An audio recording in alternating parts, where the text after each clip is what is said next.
Kim Jong-nam, the half-brother of North Korean leader Kim Jong-un, and the son expected to take over from Kim Jong-il.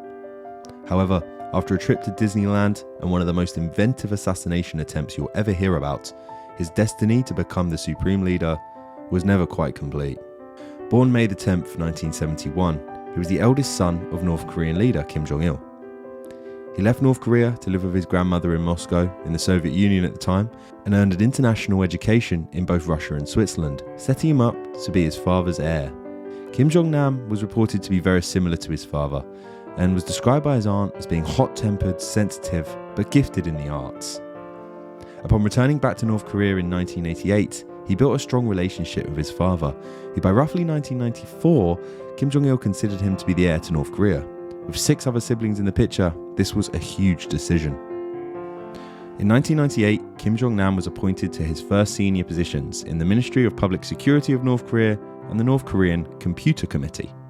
His first role in which he would be able to prove to his father that he was worthy of his support. In 2001, all the support for Kim Jong-nam had from his father would go down the drain, as he would do something that would put shame on the Kim dynasty name. You've guessed it, he went to Disneyland. Well, he tried to go to Disneyland in Tokyo. In May 2001, he was arrested in Japan upon arrival with 2 other women and his 4-year-old son. He was arrested for travelling on a fake Dominican passport. Strange choice of country to fake a citizenship for, considering he is literally from the other side of the world and probably looks quite different to the standard Dominican. His fake alias was Pang Zhang, which means the fat bear in Chinese. And after being detained, he would eventually return to North Korea with his tail between his legs, causing great embarrassment to his father. The embarrassment was so bad that Kim Jong-il cancelled plans to visit China for the foreseeable future. Kim Jong-nam thinks that this is greatly unfair and thinks his family are being overdramatic about his attempted trip to Disneyland. So much so, he actually began to speak out against his family and tried to push for some reform in the country. He wrote to an editor at a prestigious Japanese newspaper, the Tokyo Shimbun. He told the editor that he would push for reform in the country and that he liked the idea of markets being opened in North Korea. So as well as the embarrassment from the Disneyland trip, his father was also worried that Kim Jong-nam was now a capitalist.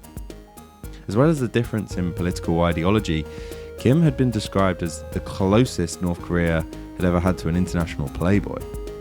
He had a reputation in China for partying with women, gambling and drinking, as well as setting up his own personal business deals, which is something not to be done if you're a loyal member of the Kim family. He also had many tattoos, which isn't something you consider with North Koreans, let's be honest. He was also the only member of the family to speak to media outside of North Korea, creating a large list of gripes his father would mark against him when deciding the new leader of the nation. Meanwhile, a new younger Kim was making an impression. Kim Jong-nam's half-brother, Kim Jong-un. Kim Jong-un would make huge impressions, as by 2009, he worked in the National Defense Commission, and he worked to build North Korea's military and their nuclear weapons stockpile. In 2010, it's believed that Kim Jong-un was involved in the Chanion sinking and the bombardment of Yongbyon. These 2 unprovoked attacks on South Korea killed 50. The attacks were thought to be pushed as propaganda to the people and the military of North Korea to strengthen Kim Jong-un's military credentials and facilitate a successful transition to power from his father. It would seem by this time Kim Jong-un was already considered the successor to North Korea's most powerful position.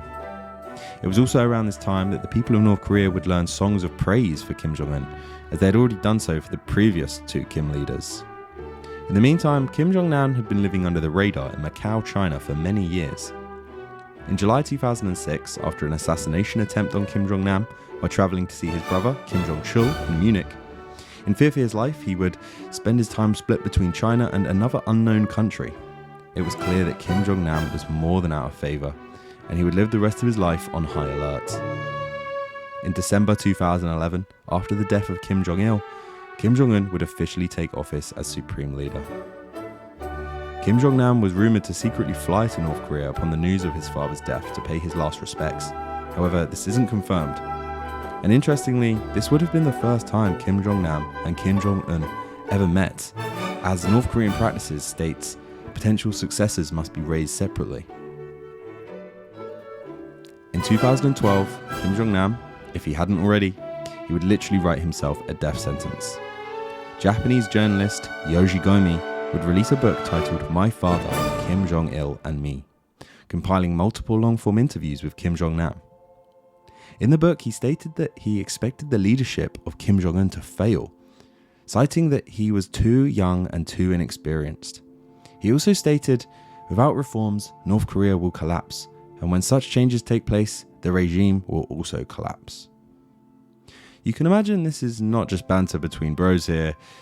In response, Kim Jong-un issued a hit on his brother's head. Later that year, another failed assassination attempt would take place on Kim Jong-nam. It prompted him to flee Macau and move to Singapore. He would then write a letter to his brother pleading for his life. An extract from the letter reads, "Please withdraw the order to punish me and my family. We have nowhere to hide. The only way to escape is to choose suicide."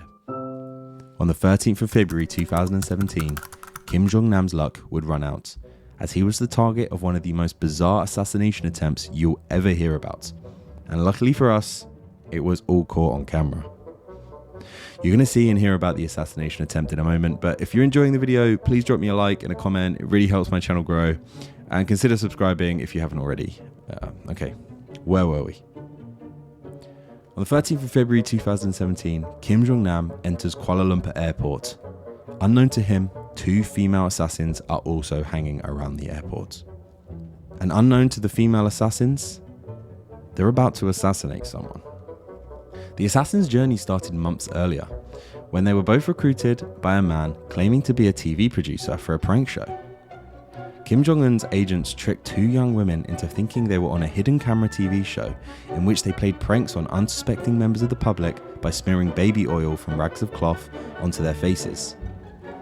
They had been training for months, and on the morning of February the 13th, they were given their next prank victim and told that they would receive a bonus for a good performance this time round. The handler would then give one of the women a rag that she thought was covered in baby oil, and off she went. However, this time the rag wasn't covered in baby oil, instead VX nerve agent. As Kim Jong-nam was looking at the departure board, the 2 women made their move. Most likely already paranoid and knowing exactly what had just happened to him, Kim Jong-nam went to find help, and he was taken straight to the airport's medical room. As Kim Jong-nam seeks medical attention, we see a man dressed in all black with a small suitcase check in to make sure Kim Jong-nam is indeed seeking medical attention.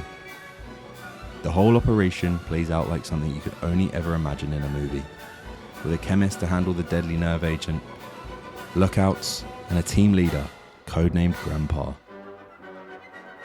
The young women had no idea what they had just done, and 2 days later, they were arrested and told they would be charged with the murder of a president's brother.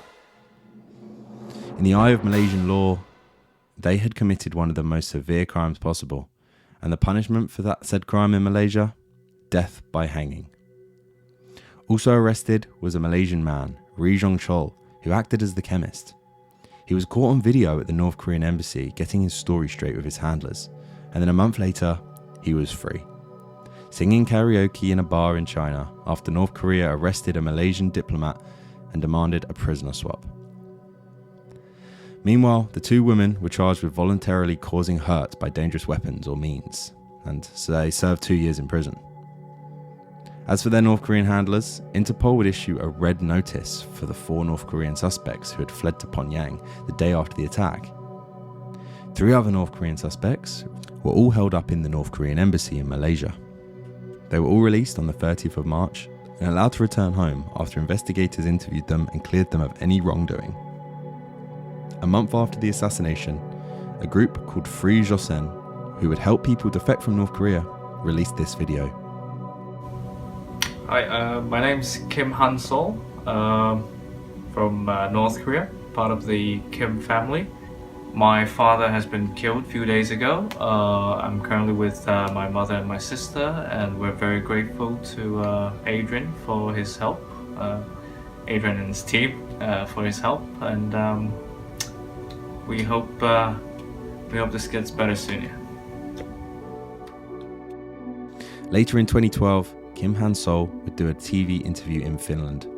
This would be the last time Kim Han-sol would be ever seen in the public eye.